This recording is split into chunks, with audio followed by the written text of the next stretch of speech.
안녕하세요. 리겔 부동산 세법 연구소의 김성일 회계사입니다. 이번 시간에는 주택 양도세와 관련해서 취득세와 관련해서 살펴볼 텐데요.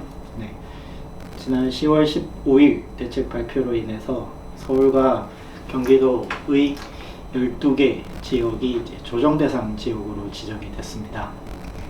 많이들 문의하시는 내용이 이제 취득세 중과와 관련해서 문의를 많이 주시는데요. 제가 이번 시간에 확실하게 정리를 해드리겠습니다. 자, 조정 대상 지역에서 취득세가 중과된다는 것은 매매에 의하여 취득하는 경우에만 적용이 되는 내용입니다. 자, 그리고 주택의 매매에만 적용이 되는 것이고 오피스텔을 취득할 때에는 중과되지 않습니다. 이 부분을 구분을 하셔야 될 테고요. 자, 그러면 어떤 경우에 취득세가 중과가 되는지를 살펴보면, 자, 주택 수에 따라서 조정 대상 지역의 주택은 두 번째 주택, 그리고 비조정 대상 지역의 주택을 취득할 때는 세 번째 주택부터 중과세가 적용이 될 텐데요. 자, 중과 적용되는 세율을 많이들 어려워하시는데, 결국 주택 수에 따라서 중과가 되는지 안 되는지를 판단을 해야 됩니다.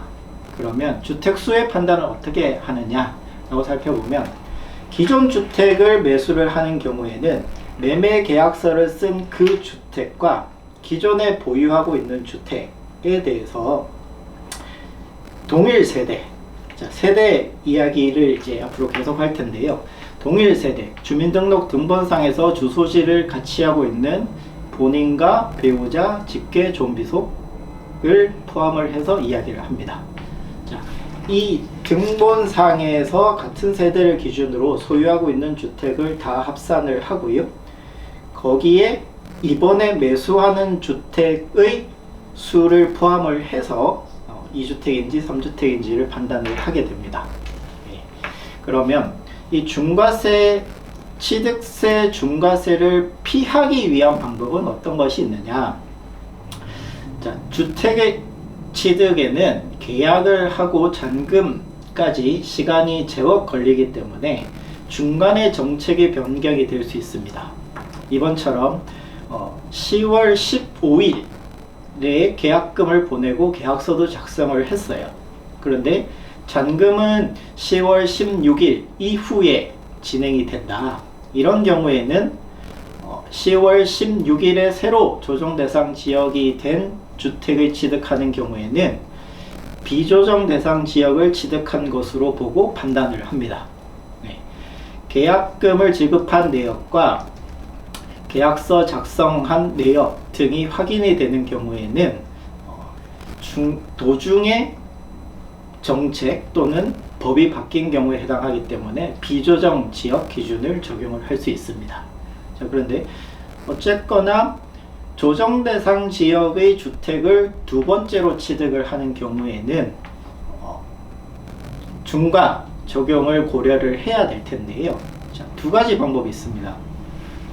조정 대상 지역의 주택을 취득하고 원래 보유하고 있던 종전의 주택을 3년 내에 처분하는 경우에는 이것을 취득세에서 일시적 2주택으로 봐서 일반 세율 적용을 할 수 있습니다. 자, 그러면 이 일반 세율의 적용은 어떻게 하느냐?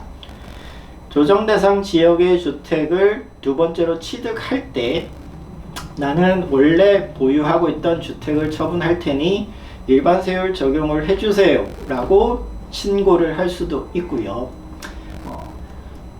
종전에 원래 보유하고 있던 주택이 시세가 더 올라갈 것 같다, 차익이 조금 올라갈 것 같다 라고 해서 계속 보유하실 생각이라면 취득세 중과를 감수하고서라도 매수를 하는 경우이기 때문에 취득세 8% 중과세율을 적용을 해서 취득세 신고를 하시게 됩니다.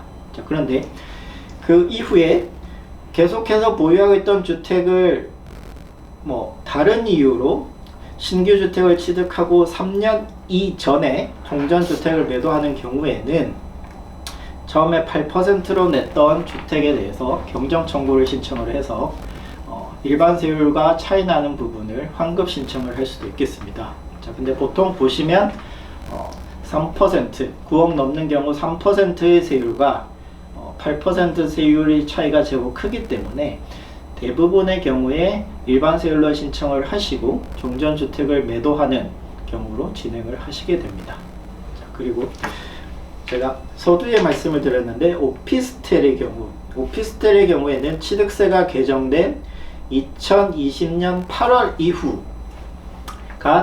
중요한 포인트입니다. 자, 이전에 보유하고 있던 오피스텔이라면 매매에 의한 취득세 중과에는 영향을 미치지 않습니다.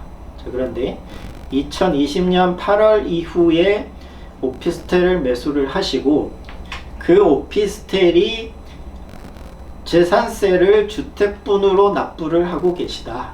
어떤 의미냐면 주택임대사업자를 등록을 하셨거나 아니면 일시적으로 오피스텔의 재산세가 부담이 돼서 주택분으로 변경 신고를 하신 경우에는 이 오피스텔이 다른 주택을 취득할 때 주택세에 포함이 되기 때문에 중과 적용을 고려를 하셔야 됩니다. 오피스텔은 이렇게 정리를 하고요. 많이들 문의 주시는 부분이 이제 분양권으로 취득하는 주택의 경우에는 주택수를 어떻게 고려하는지에 대한 문의를 많이 주십니다.